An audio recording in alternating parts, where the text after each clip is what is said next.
Hey guys, welcome back to another episode of Tainted Warriors. I'm Nicole. And I'm Mikey.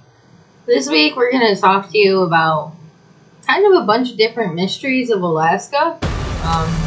Before we get into it, we are going to do our question of the week. Which actually fits in very perfectly with... And now we'll give you a little kind of behind the scenes with how we picked the question of the week. Is Nicole kind of compiled this little list of, let's say there was 30-something questions. And she asks me every single week to pick a number randomly. So, she'll just ask me, and a lot of times we forget to pick it on Saturday, so she'll be message real quick, hey, pick a number. So this week, I think it was, number 4 or 6? I don't know. I picked the number, and the question happens to be... Would you rather vacation in Alaska or Hawaii, and why? Crazy, because, we're going to be talking about Alaska and all this craziness that has happened. My answer is definitely different than Nicole's. I can already tell you that. We are a lot alike, but when it comes to this one thing, I feel very different on. Love the summer. I want Hawaii. I'm going to go in a heartbeat. I probably wouldn't come back if I went to Hawaii. I'm going to Alaska because, you would think after researching all this stuff that I would want nothing to do with Alaska, but no, this stuff actually entices me to want to go more. I want to see if I have any weird experiences, and there's so much that's unexplored. How could I not go take a look at all of the 3 million lakes and all of that? I was going to say, is that doing this researching for the podcast this week, it actually did kind of decipher my answer a little bit because I've only just thought about it as hot and cold. That's it. I'm very point blank about it. Never been oh, hey, I can actually check out these things. I just thought I want to be on a beach with the sun. Let's do it. But after I literally read the first sentence of it saying there's 3 million lakes in Alaska, I was like, I can't even bring that up because it's probably a lie. But no, Nicole found the same research too. So, that is really cool. Right. I would need to explore some of them. There's got to be stuff in Alaska that we've never seen before. They have the Aurora Borealis. I can never speak. Another reason why I would... there are reasons why I would probably want to go to Alaska. Like I said, and then doing this podcast has made me be whoa. It gave me a little bit more, like you said, a little bit more into it. My mom was I want to go on an Alaskan cruise. So I've always said that, I would love to be able to take her on one. Right. So I've always thought about going there for that reason. But now, with all this stuff, it is kind of cool. And I probably would want to go, but I'd have to pick Hawaii first. I'd have to have already went to Hawaii, and then I'd go to Alaska. See, you can find a beach anywhere, though. There are some other places that have really nice beaches. There's not a beach in Alaska. No. Those are our only 2 choices. It's true, but I can't find it. I don't think I can find another Alaska somewhere else. I can find another beach somewhere. If I go to Hawaii, I'm going in the volcanoes. I'm going to look at all that That's shit. true, too. I'm going to do all that. But I can find that elsewhere, too. But I can't find all of this crazy shit in one state anywhere else.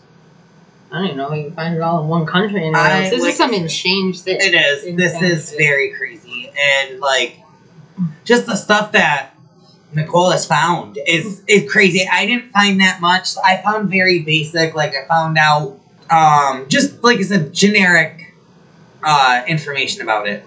I will say that a lot of my stuff, I got information from, the Alaska Triangle documentary series. But a lot of, a good amount I did also Google. Mikey saw me Google some of this stuff. So, it is, things that are out there. It's not just, him. There's at least another source that says, yeah, I've seen this. Right. It was... So, just some basics I wrote down are that in Alaska, they actually have 2 national forests, which are both the largest in the United States. There's... I don't know, I forgot to double check this, but there's supposedly 129 million acres of forested land. It's more deadly than the Bermuda Triangle, which that's a triangle we all know, but nobody really knows about this Alaska Triangle that we're discussing today. I know when you first brought it up to me, like, this was a discussion in, I think, like 2 weeks ago, maybe. Or no, I mean, I think you've brought it up before that, too. I think it was during our first... Yeah, not much, but... disappearance. Well, like, that should have been a topic. Mm-hmm. So I was very intrigued on, like, whoa, what do you mean the Alaskan Triangle? Or Alaska Triangle? I've never even heard of it. You know, so... Yeah. Most people haven't. Like, most people don't even know there's a Great Lakes Triangle either. Oh, yes, that is something we're going to look into, too, because... Not today. No, but... But, yeah, so... In the Alaska Triangle, in I believe it was the last 30 years, there's 16,000 people that have disappeared without a trace, which is an average of like 1.46 per day. Crazy. Like every day. Right? Almost that's 2 people just gone. 1 to 2 people every single day. Like, that's nuts. And that's just without a trace. That's them not being, you know. Right, like they were here, now they're not. Crazy. It also has 95,000 square miles of water, roughly, in Alaska.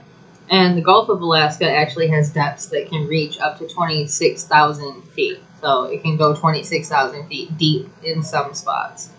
Which I actually saw a diver trying to dive to a boat out there, I believe it was. And they can only dive 130 feet. So if it can go 26,000 feet, I mean... That's pretty freaking deep. Yeah. I'm not saying she was like the most experienced diver, but if that's something that an average diver does, I can't imagine that an experienced one can get up to 26,000 feet. If somebody is only going 100. And it's so incredibly dark down there. Right. Now that we've got you intrigued on the water, I'm going to jump right into the skies. So in the last 20 years, I saw that there have been 2,000 planes that have crashed and vanished. It's up to 9,000 within the last 60 years.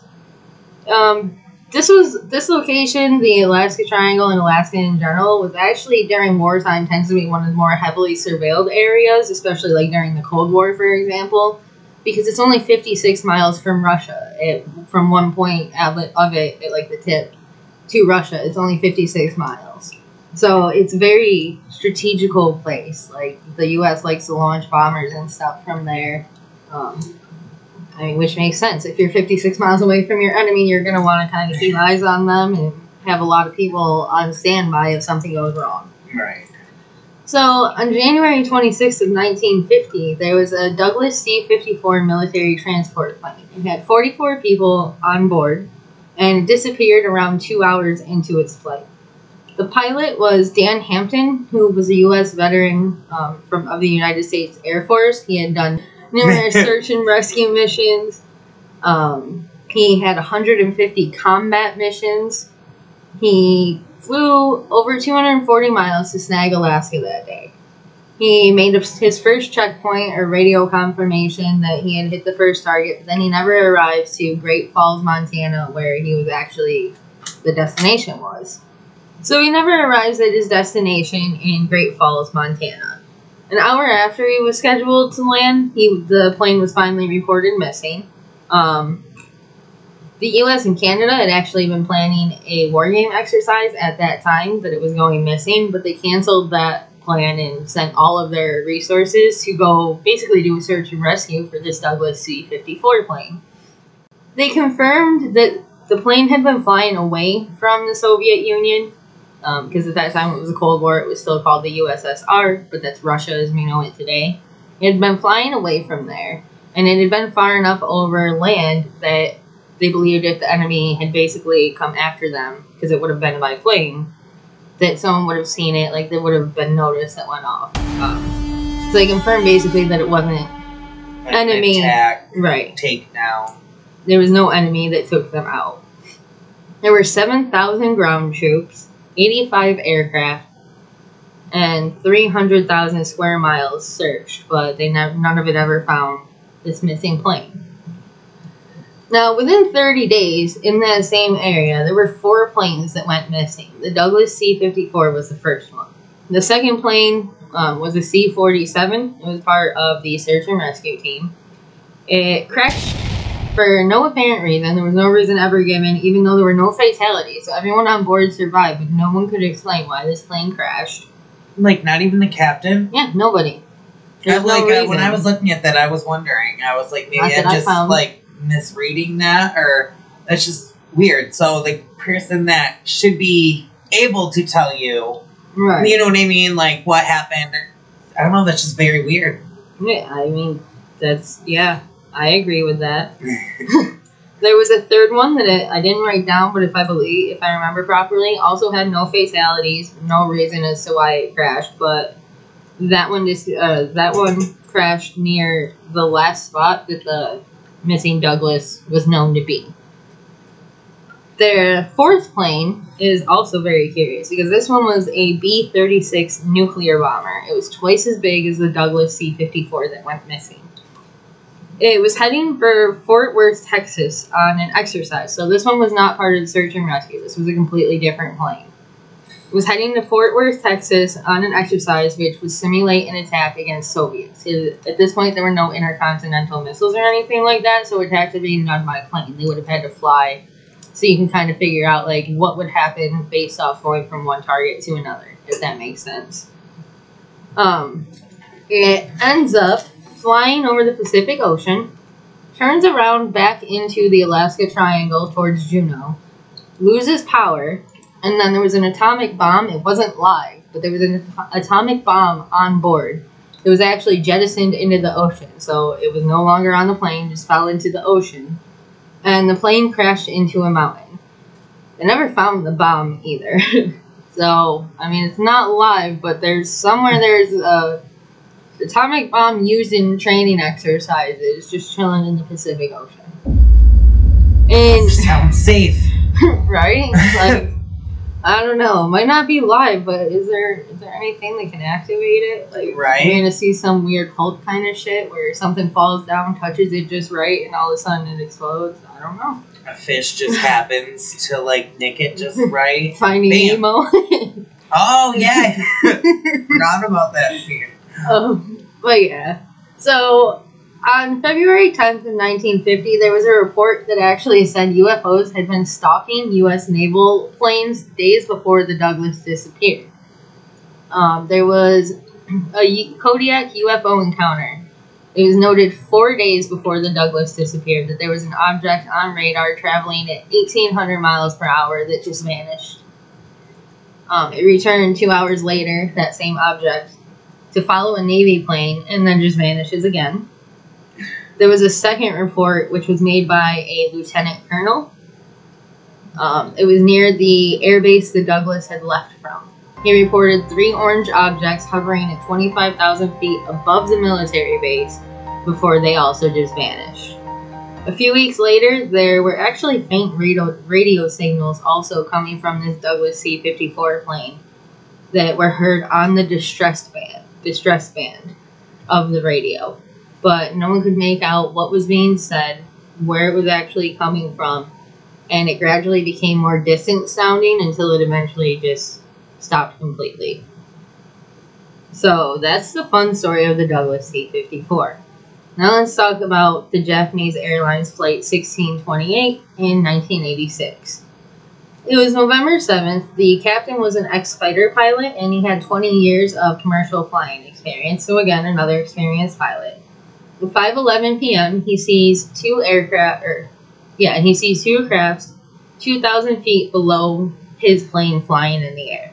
He assumes they're military, so he calls the air traffic control tower, and basically asks them to, confirm the military has some planes up there. They do call the military, but the military says, no, those aren't our planes. We don't have anything flying right there.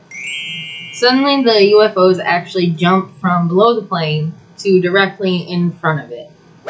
They kind of looked like they were playing cat and mouse with them in a sense, because they would stop, then accelerate super quick, stop, and then all of a sudden they started closing in. The captain said that there were no wings on the plane. There were lights that he'd never seen, and then all of a sudden the lights were actually filling the plane cabin, and he could feel the heat of the plane, or like the craft outside of his plane. He could feel the heat on his face. The plane then started shaking, the plane that the captain was in, And the UFOs eventually did disappear, but they come back with a third one. And the third one basically looks like the mothership compared to these other two, because it's towering over the Captain's 747 plane. And that's in height and width, so it's not only taller, but it's much, much wider. I think reports said it was like 5 to 6 times bigger than his plane. Wow. So, not something small. And it was walnut shaped, so it wasn't shaped like a plane either. The military and the air traffic control tower both confirmed that they had different tracking systems picking up that object on radar also. They advised the captain to do a 360-degree turn to see if the plane followed him, which he did, and of course the UFO did follow him. The military offered to send out fighter jets, but the captain basically said no. Like, he had known of another instance where something strange happened and planes were sent and basically everybody died. I believe that was the case. So basically he was like, no, I don't want to provoke these, so I'll just handle it. Don't know what, like, as best he could, you know what I mean? Like, just don't provoke. Kind of like they say about bees. If you leave them alone, they'll leave you alone. Right. So, when he denied the fighter jets, the air traffic tower actually asked a civilian plane that was somewhat nearby to kind of go check on him and see if the object was still there, like what was going on. And by the time the plane, which was United Airlines 69, got there, the UFO had disappeared. There was a man named John Callahan who did prepare a report on this for the CIA, but of course that never went anywhere. Like, it was never made public, kind of just buried away, labeled top secret. Maybe soon we'll find out. Some UFO stuff is coming to light, right. So we're going to move on to the water and underground. Crazy. Because remember, I mean, there's 3 million lakes in Alaska. I don't know, I'm probably going to say it 3 million times. I don't know how it's even possible. I feel like that is more lakes than there should be land than that aspect of it. Well, think of it this way. Earth, like the crust of Earth, is 70% water. And we have only explored 5% of that water. That's crazy, too. So, I mean, it makes sense when you actually think about it like that, but, like, wow, yeah, that's an insane amount of lakes in one state. In one. And then you also have the insane amount of, like, uncharted forests, like... Right. It's, like... Now, is that 3 million that's, like... I'm not saying one person has traveled, like, 3 million, or has counted each lake. But I'm saying, like, could there be even more lakes that are not found? I mean, I don't know much about it, but I literally was just looking at the news articles when we were talking about a quick clip for this week, and I did see something that said that there was a new frozen lake that they discovered in I think it was Antarctica. So, in theory, if there's ice and stuff, and, like, land maybe had been, what's it called, like, moved, I don't remember the term, displaced, there could be lakes underneath this technical surface of what we could see that maybe we don't know. That's crazy. I don't know. It all depends on geology. And then, like, there's a new 5th ocean. And then with it, I think, yeah, it's around Antarctica or something. Like, they call it the Southern Ocean. But it's a new ocean. I don't know exactly how it works, but it's something to do with Antarctica. And it's called the Southern Ocean. And I also saw something at one point that there was going to be a 6th ocean within, like, 100 years in, like, Africa. Because part of the land somewhere, I think it was Africa, part of the land is splitting, and when it splits, water is basically going to end up in there. It's going to create an ocean. So, I mean, there's new stuff being created all the time. There's got to be water passageways hiding, like, I mean, you can't just see it on TV where there's caves on either side and then a passageway down, you know what I mean? Right. It's just water. We just can't get to them all. That little rant takes us into our first water topic, the Lake Iliamna Monster. I'm sorry if I say this wrong. I think it's a Native American kind of name. I don't really know, but I'm pretty sure that's how you say it. That monster is basically the equivalent of Alaska's Loch Ness Monster. We've all heard of Loch Ness in Scotland from the Loch Ness Lake. But Alaska's Loch Ness Monster comes from Lake Iliamna, which is actually 50 times bigger than Loch Ness.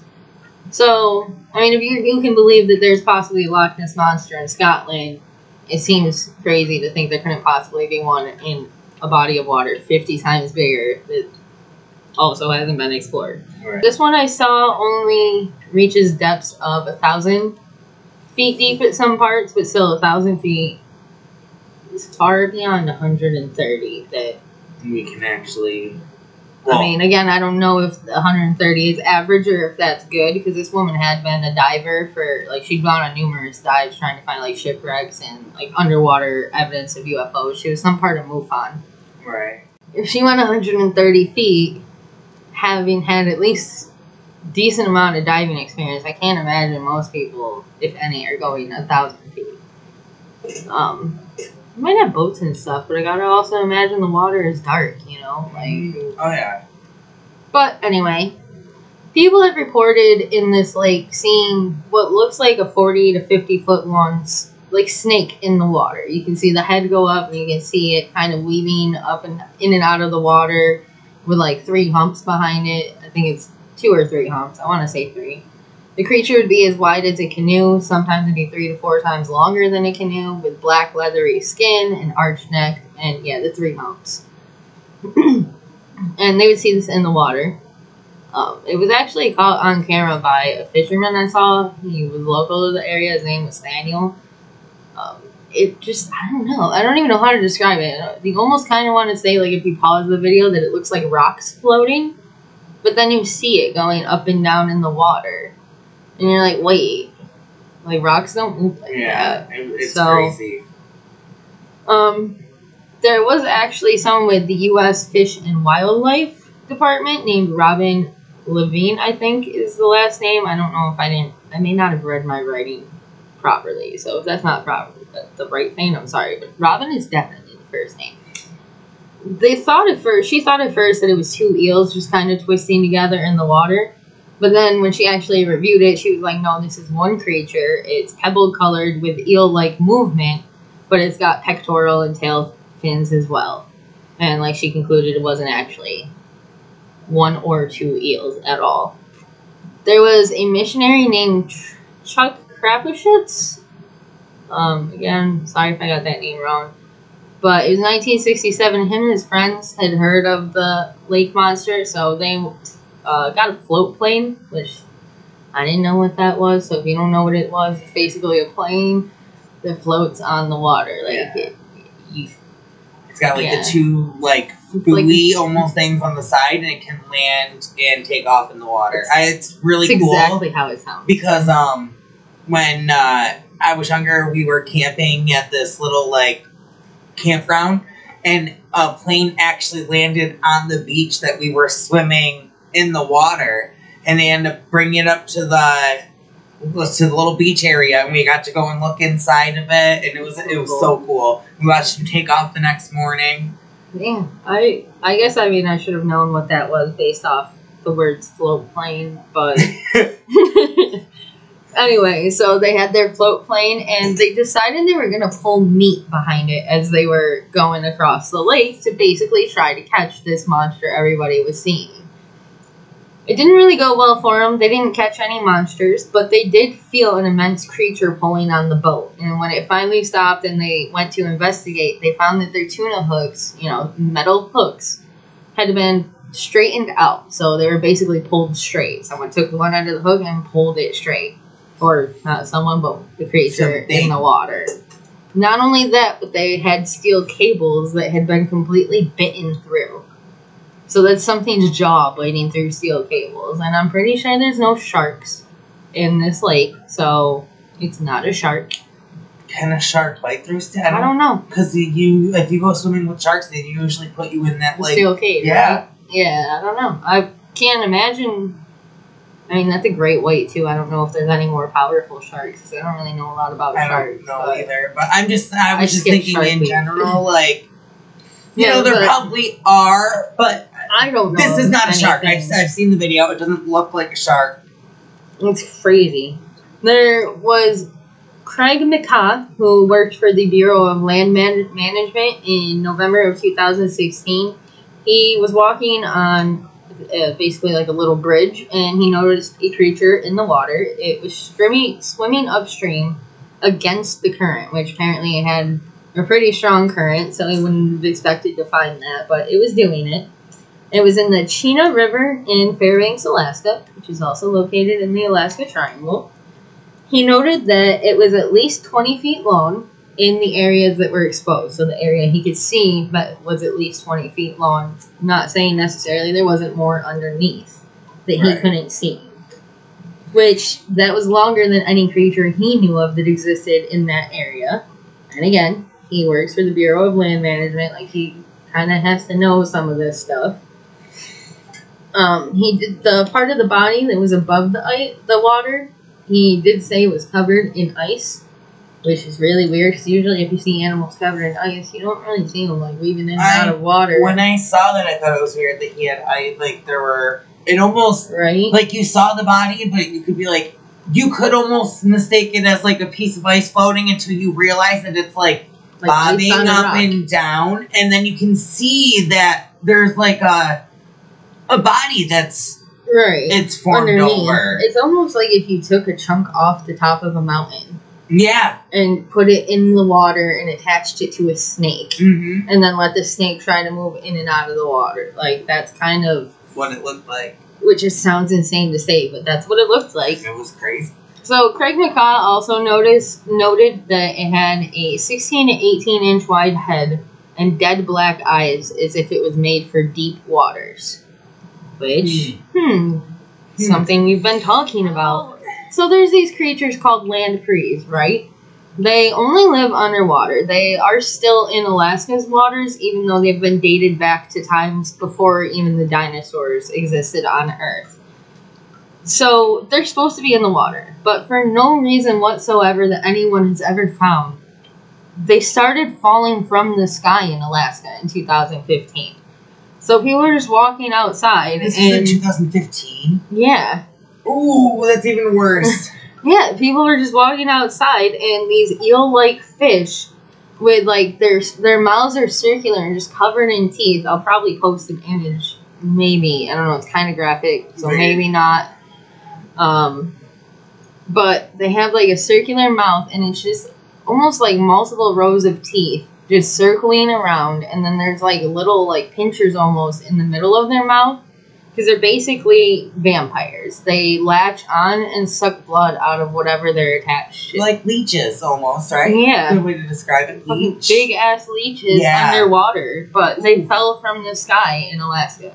Not right. So not right. How do you get out of the water and fall from the sky, and, like, nobody knows how? Like, one or two, maybe it was a prankster, but this is, like an abundance. Falling from the sky. Yeah. Chicken Little's got nothing on this.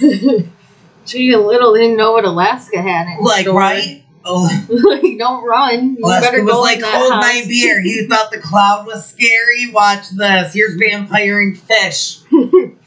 So, moving on from Lake Iliamna and the land prees, we're going to go into Alaska's Titanic and kind of some ghost ships. Well, one ghost ship. Alaska's Titanic was known as the Princess Someone said Sophia, someone said Sophia. I'm going to call it Sophia. If that's wrong, I'm sorry. I apologize every episode for how I say things, so I mean it. Sophia, tomato. The Princess Sophia, it was 1918, and to this day, the story of this remains unexplained. So, even though, like, some weird stuff happened in this area, there were still small communities that were hunting for gold in the warm months, because this was around the time of the gold rush days. And they would use steamers like the Princess Sophia to go south for the winter. Well, Sophia goes down the Lynn Canal, which is about 2,000 feet deep, so they could easily go through. And they end up running into bad weather that included winds up to 80-90 miles per hour, but the Sophia was designed to withstand that. She even had a double steel hull, which I believe is like the under part of the boat, so the part that scraped the iceberg on the Titanic and ripped apart, hers was double steel. So, not weak at all. The Princess Sophia was traveling full speed at 12 knots, because this is 1918, boats don't go very fast. and was 1 mile from its destination when, for no reason, it runs off course onto Vanderbilt Reef. So just like this area that's just a bunch of rocks that the captain knew was there. The ship ends up stuck, but they did expect it to be freed. It was low tide at the time, so they thought when high tide came in that the water would raise and they would be able to get back on course. They waited 40 hours for the storm that they were in with the 80 to 90 mile an hour winds. 40 hours for that to die down, but it only ended up worsening. So at some point, the ship actually turns on the reef. Like, no reason whatsoever, just all of a sudden it starts turning. The double steel hull tears open, water rushes in, and from how the story goes, the boiler exploded and the ship ends up sinking. It took 30 minutes to sink, and all 350 and 20 plus horses on board died.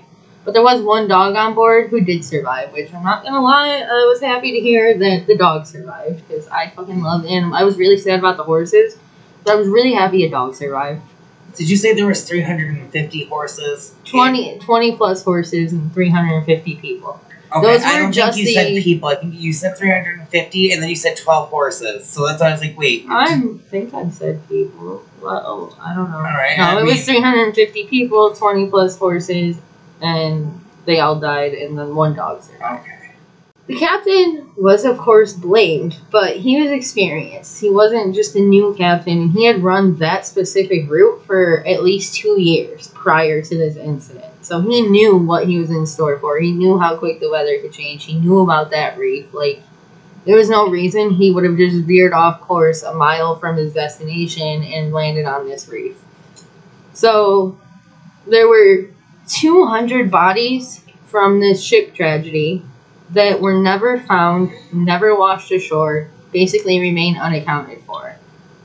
And that was despite extensive search and rescue missions, including ones that with the governor. So the governor of Alaska physically went in the search and rescue team. Yeah. Whoa. Looking for some of these 200 bodies and whatnot, and 200 were unaccounted for.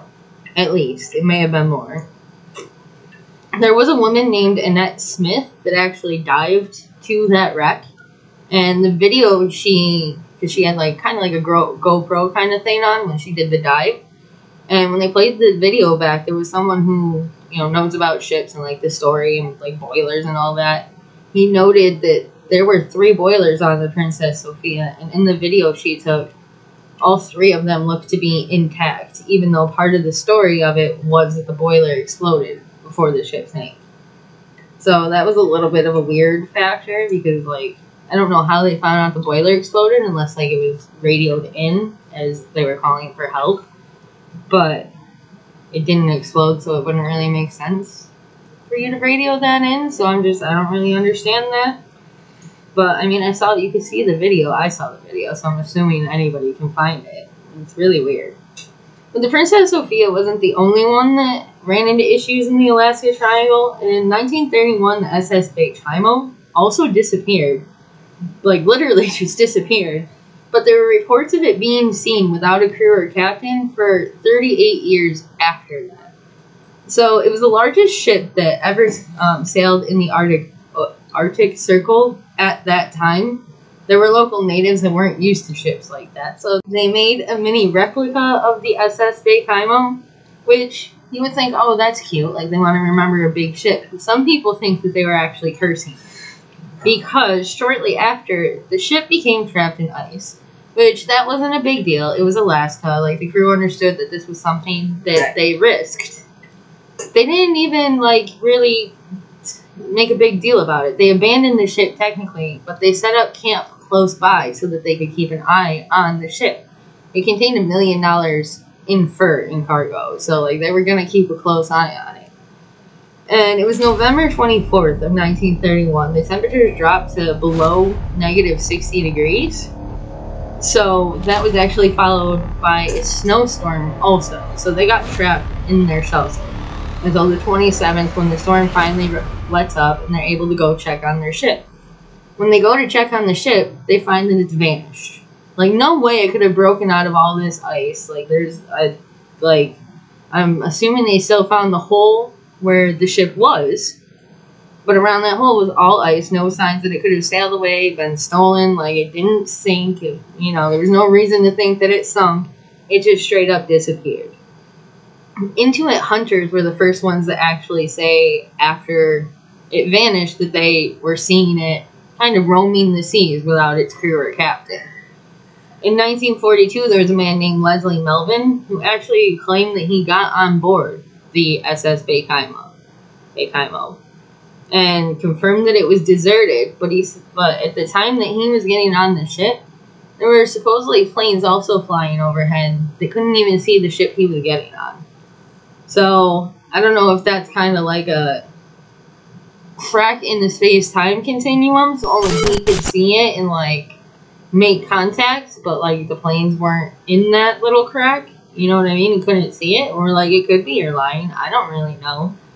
But it seems like the locals and other people really believe him. He's not the only one that's seen it, is the thing. Right. He is the only one I've heard say he got on it, so that could very well be a lie. Everything else I saw or heard said that no one else was able to board the ship. It was either too far away or would, start speeding away from them, basically, as if it didn't want to be caught. Or if they approached it, then bad weather would basically start occurring and prevent them from making contact. But again, I don't know how it would have a crew because it was stuck in ice. And its crew was stuck in their shelter. There was no crew on the ship when it vanished. So you're basically saying pirates took it underneath the ice and popped it up somewhere else. Submarined it somehow. Yeah. Got it through all that ice. Or attached wings the and flew it. experienced crew couldn't do. You know what I mean? Right, yeah. It's not like this was able to, it wasn't something that, we could just maybe, break a little of the ice and try to get it up. You would think they probably already tried everything they were taught. Right. Which is why they went and set up camp. It was 1931.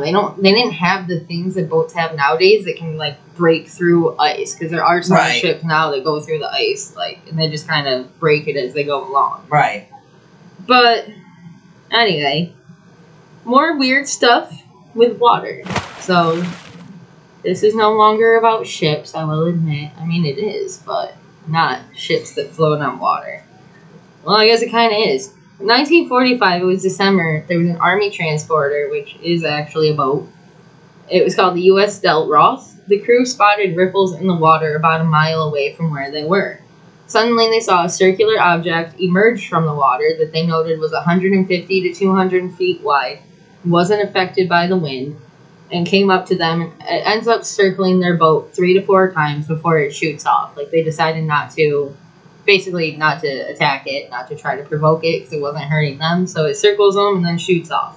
All 14 of the crew members reported that, but of course the reports they made were kept top secret. That also never went anywhere, because nothing ever does in the UFO community. Well, once again, right now, I was just about to say, who knows though?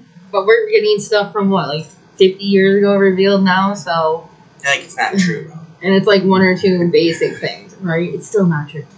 Even though we said this is true. Even though we kept it from you, secret. Not true.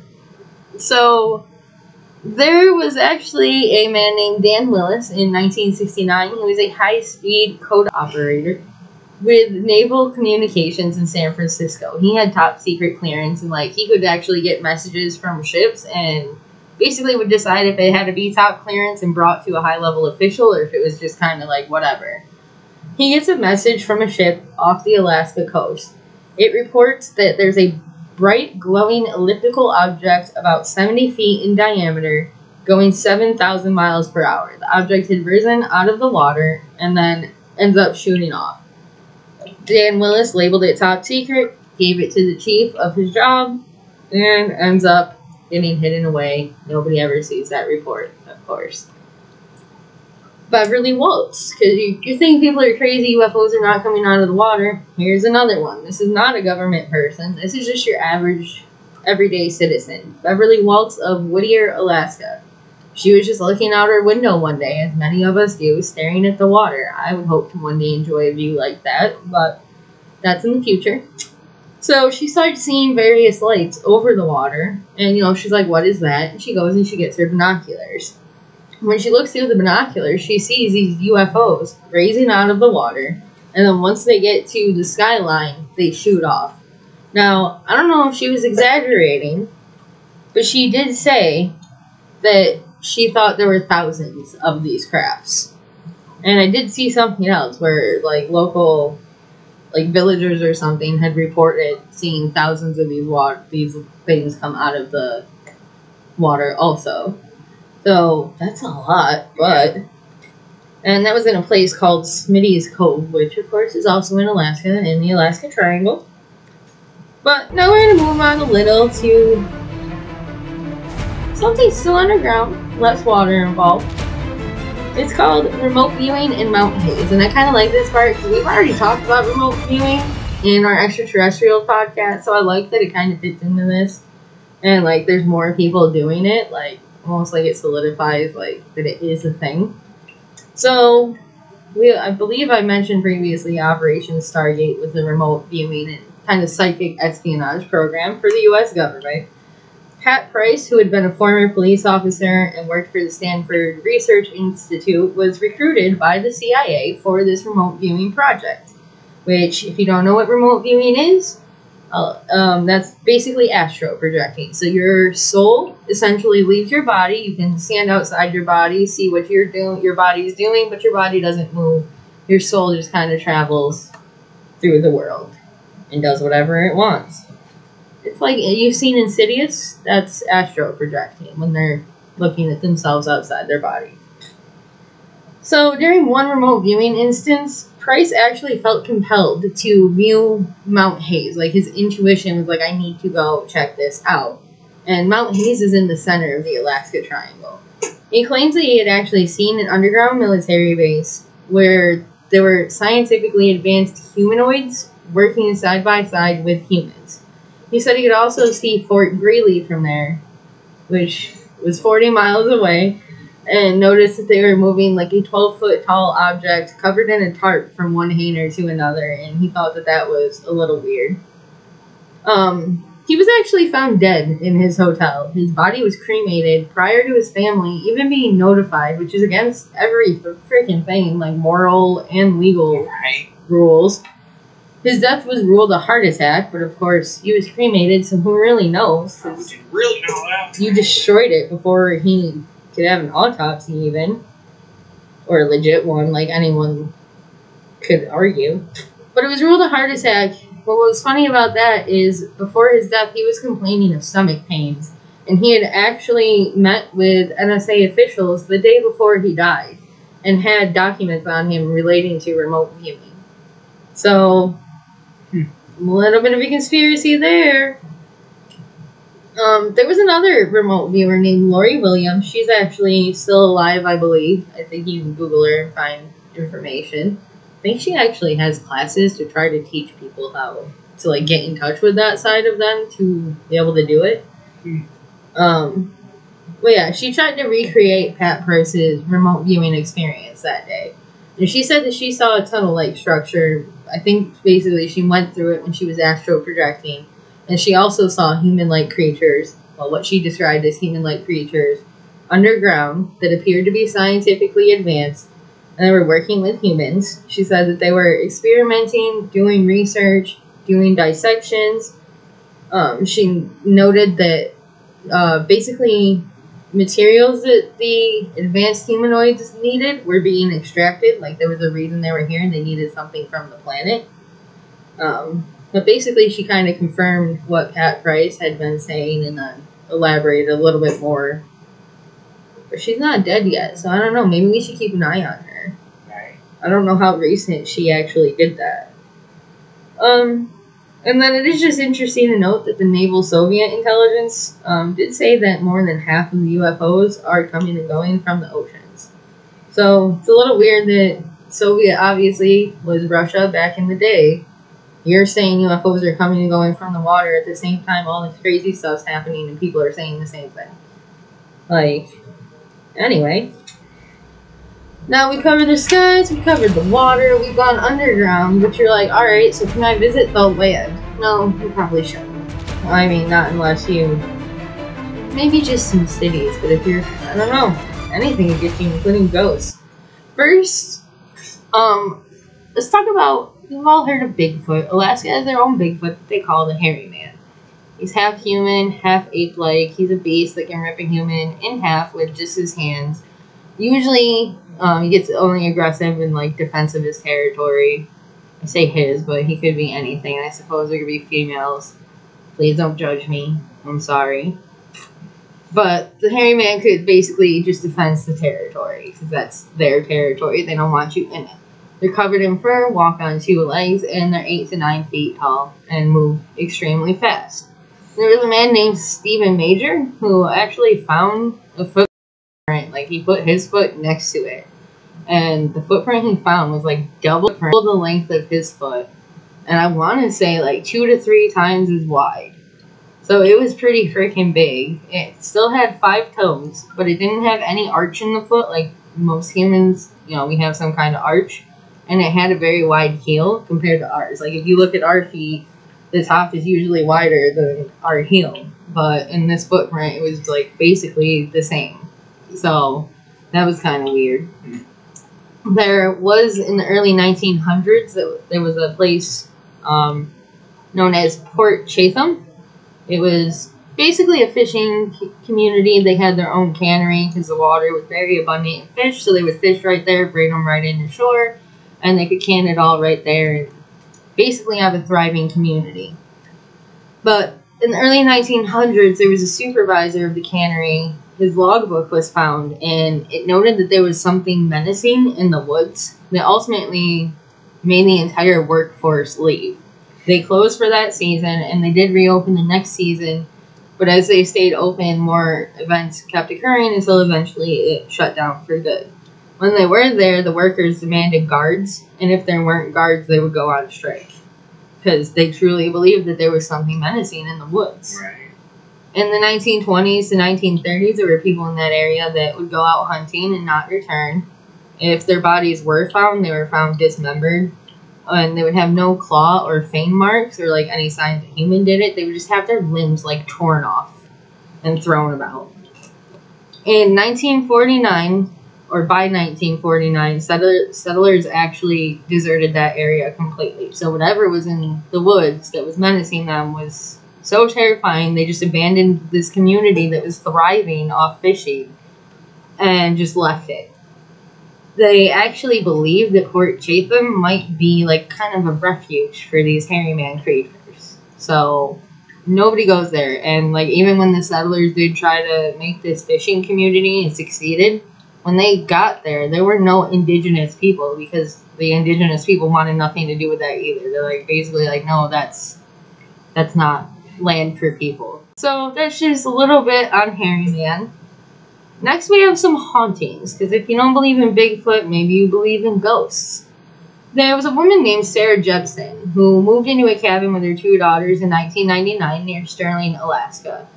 At first, they noticed like a major ant infestation, and Sarah would feel like a burning sensation in her face, and the lights, of course, would flicker off and on. They would have an answering machine that would also go randomly off and on, and then suddenly Sarah started dreaming about digging a hole underneath her cabin. And one night she heard a woman repeating over and over to her, saying, "Listen to me, listen to me." Shortly after that, Sarah takes a picture of her kids, and it came out as a blur. Like, no kids in the picture at all, just a blur. Like, oh, I don't even know, almost as if you put the lens up to your finger or something and just took a picture of nothing. But in the picture, she said that she can make out the face of the woman. They showed it. I didn't necessarily see it, but I mean, my screen's bigger than a picture, so maybe it depends on the size, how easy it is. Stretched out. They did outline it, and I was like, okay, maybe. So maybe if it was smaller, I would have been able to see it more easily. But she took the picture. She said she saw the woman. Her daughter said it looked like the woman. One of her daughters said it looked like the woman actually had a hole in her head, which that's fucking terrifying because, like, that's a picture. You're seeing this in a picture of a possible ghost. So Sarah starts, after that, she starts digging the hole that she was dreaming about in her dream. She ends up finding 6 candle holders, a woman's blouse, bone fragments, some hair, and a bouquet of fake flowers. Sounds like a siesta. Right. She also finds a diary and an abandoned car on her property that belonged to a man that previously owned the house. And the last entry in the diary supposedly said that his mistress wanted to leave, but if he couldn't have her, then no one could. So one night, Sarah and her family are all sleeping in the living room, and she opens her eyes and she sees her 75-pound glass coffee table 5 feet in the air, just hovering. And then, of course, it drops back down, and she and her kids run to her mother's house. She also notices that there's black mist that comes under the door on a different night, and feels like she's being pulled by her ankles, basically by that mist that just entered under the door. Eventually, she tries to get help from paranormal researchers who do capture what they claim to be legitimate voice recordings. I didn't look into the legitimacy, but I did hear them where it was saying, like, I want you dead, I'll get you in time. And they did take a possible photo of the apparition. They did also say that they saw, like, a basketball-sized light. It basically came from these beads that were moving on their own, because, you know, like, back in the 70s, I think they were really popular, the beads on the doorway instead of actual doors. These beads were just kind of like swaying in the wind in this house, but there was no wind. So they shouldn't have been moving, and then they see this bright light start coming towards them, and it's basketball size, so it's huge. And one of the investigators goes to touch it, but it shoots out the window. Sarah eventually lets one of her friends move in with her because his girlfriend dies, so she's like, yeah, you can come stay with me. And after 1 week, she said he started becoming angry, hateful, and controlling. So one night she leaves her cabin, she comes home, and she finds that her cabin's in flames because her friend had actually burned it down. And that forced her family to basically flee Alaska completely. What a fucked up friend. Right? I don't know if it's worth mentioning, but she did come back to visit with the paranormal investigators, and they did do like they tried to dig deeper into the hole, I believe, but the ground was frozen when they came back, so they couldn't really get anywhere. But they did also do an EMF reading, and the EMF was higher in the hole, which, you know, EMFs lead to weird shit. Right. I believe that leads to a lot more than we know. But moving on from Sarah Judson, there's the Alaskan Hotel. And I don't know if I'm saying this right, but Juneau, Alaska, Juneau, Juneau is how I wrote it. I don't really know.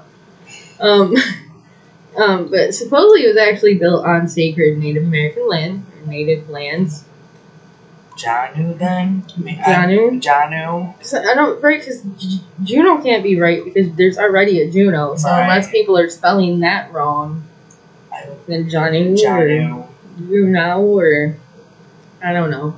I just think with the Native American background, maybe.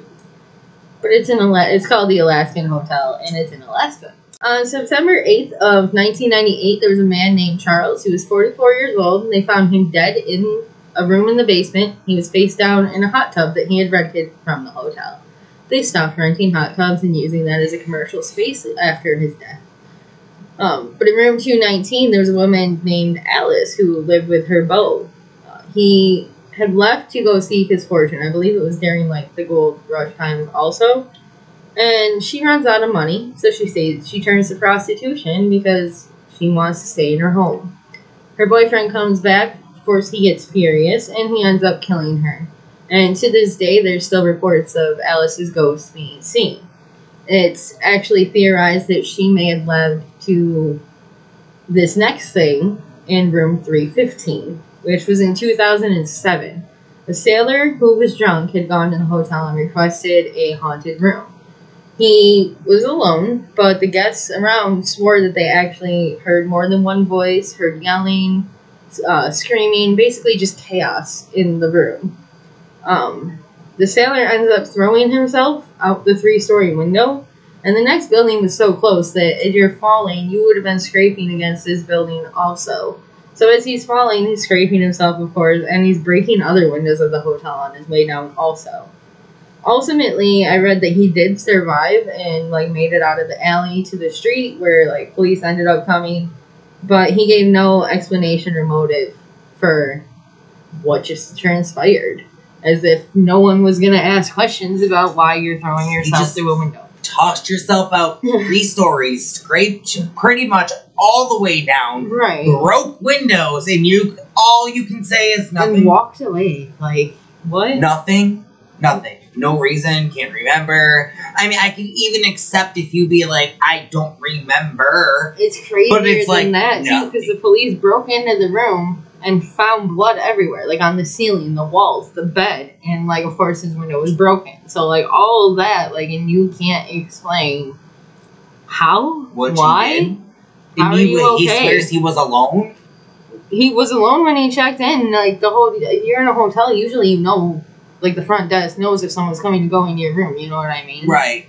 Unless, like, maybe there was some secret entrance where someone came in and then secretly left, but I don't know. That's like some ninja shit. Right. Like, Ninja wants this sailor dead.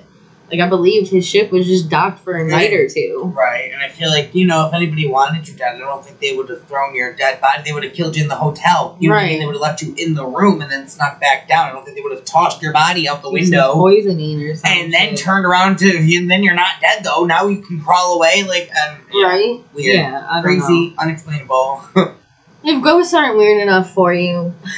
The next one, I was 50-50 on putting in my notes here, like, seriously, because... It's going to sound ridiculous, and you're going to want to turn off this podcast, but as I talk about this, I'm actually going to post some newspaper screenshots that I've taken, or not that I've taken, that I've found. Like, I Googled this, and I found numerous newspaper articles from back in the day that say, like, oh no, this type of thing happened. So I'm going to let those play in the podcast video while I'm explaining this, so that you guys know I'm actually looking into things, and I'm not just spewing bullshit, like... People believe this was legit, so maybe it was. How would I know? What am I talking about? Giants. Yeah, those giants. Giant humans. There's supposedly up to 1,500 pounds of giant remains being found that are anywhere from 12 to 20 feet tall. Which the average human, I think, right now is like, 5.5 feet tall to 6 feet tall? Like, usually if you're over 6 feet, you're like, oh, you're tall. Crap. Like... I don't know. There's a place called Headless Valley where natives claim that if you went there, the giants would kill you, and then, like, other people would find your bodies if they came to venture that way. Like, on November 18th of 1900, there was a man named James Perkinson, who reported 5 nearly complete skeletons of giants in the Atlin Gold District in Alaska. The bodies were found with 3-foot wooden spears that were 5 inches wide, and the skeletons were over, 7 feet in height. So, I mean, there are some people that are that high, but it's unusual to see 5 of them buried together. Yeah. And that's not the only case either. In 1936, on Elevation Islands, may have written that wrong, my handwriting sucked there. Sorry. But there was a giant skull found that was twice the size of a human head, and it was found by the head of the Smithsonian. He supposedly actually registered it with the Smithsonian, but it can't be traced to current day. So I'm not gonna lie, I did try to look a little bit into that. Not a lot. I wouldn't say I spent a lot. I would say I spent maybe 20 minutes to half an hour trying to just Google, but I didn't find anything one way or the other on that. But if it's something that can't be traced to current day, I don't know how to look up what's registered with the Smithsonian. I mean, you know what I mean? Right. So, I can't confirm whether or not it was registered with the Smithsonian, but I can confirm I don't know what the fuck happened to it. In World War II, also, there was an excavation taking place on Shamya Island where they found multiple skulls that were 2 to 3 times the size of a normal human head. And these bones that get collected by academies of the giants, they just never get seen again. It's almost like everything else we talk about that just gets confiscated and covered up. Brushed under the rug. And, it's giants. Nobody's going to believe you unless they see the proof. So, by taking the bones, you silence everybody that could believe that there are those living in these forests that we have not explored. So that's like the majority of what I wanted to go into today, because there are other things too, but I do want to note a couple other kind of like Native folklore stories that other people have also been like, no, that's legit. The first thing is, I'm not gonna say this right, the Kushtaka. It literally translates to land otter man, but the natives believe that they're shapeshifters that appear out of nowhere. There was a woman named Diana Lynn Tucker in 2007 who went for a walk in July with one of her friends. She ends up wandering away from her friend, and she notices that suddenly everything goes silent. Now, as a child, she had watched a movie involving a lot of big black birds, and she kind of developed like a fear of big black birds. So in the middle of all this silence, she looks up and notices that there's a bunch of big-ass black birds just kind of staring her down. They almost look like ravens or crows. Like, she didn't know exactly what they were. That's what they kind of looked like, but they were big black birds. She couldn't move or speak, so she couldn't call for her friend to come help her, and she couldn't run away. And then the birds start circling her, and as they're circling her, she sees basically a bird man. Like, it's a man, but he's got the face and, like, beak of a bird. And he just kind of appears. She falls, because obviously that's startling. And then all the birds start clawing her. She manages to escape and find her friend, who can also see, her wounds, and is like, what the hell happened to you? And she did end up talking to, like, a local, I believe it was another shaman, a female one, who said that she shouldn't have even walked out of there. Like, that spirit, or whatever it was that attacked her, almost always succeeds in killing their victim, so that she must have had a very strong soul to survive that.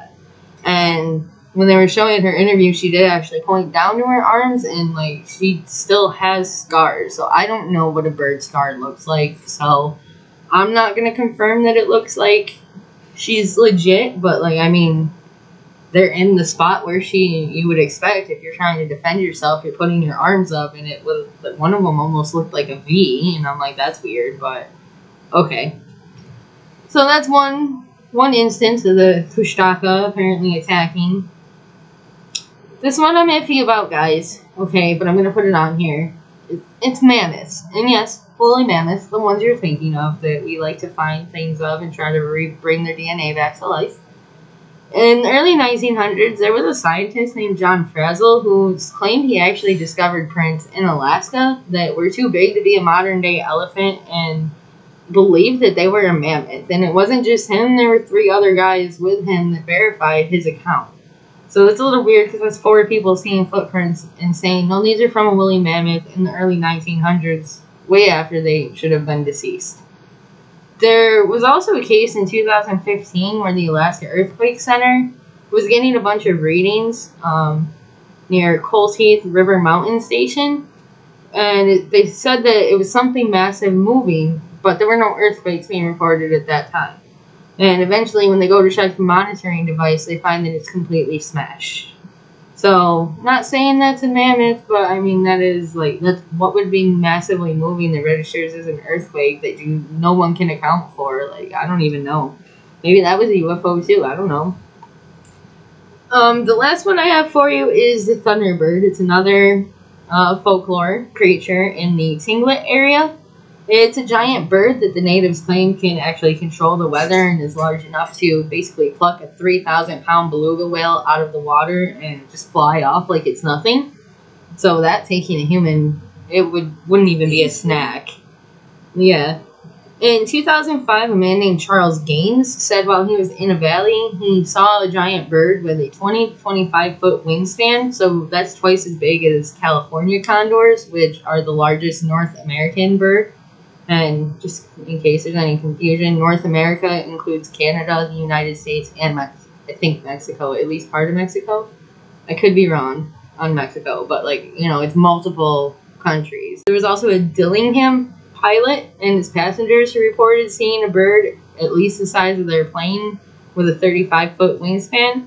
And at the same time they reported it, there were villagers on the ground that corroborated the sighting, and authorities actually told everybody to stay inside. So there's a lot of crazy shit that's happening in Alaska. That's some of it. I think that in the future we'll probably look into like different aspects of these things individually, but that's what we have now. There's some mind-blowing weird ass shit that I don't know if I believe it's all true. I definitely believe UFOs are underwater. I believe the underwater base. I believe in remote viewing. So, which that's just crazy. That means the world is so like, I don't know, almost like it's so much more advanced than we could ever imagine. Because none of us would ever think there's an underground base under a mountain. Or like underwater shit. Like, I don't even know. But yeah. Well, with that being said, all we got left is our song of the week. And this week, we decided to go with a Britney Spears song. We picked Stronger. Just a reminder. Keeping you strong. You know, especially her. Stay strong, girl. We're about to save you. Hashtag save Britney. Go watch our quick clip on Facebook. You know, like the video. Leave the love. Comment. Love you guys. Love you Until guys. next time, that was another episode of Tainted Warriors. Bye.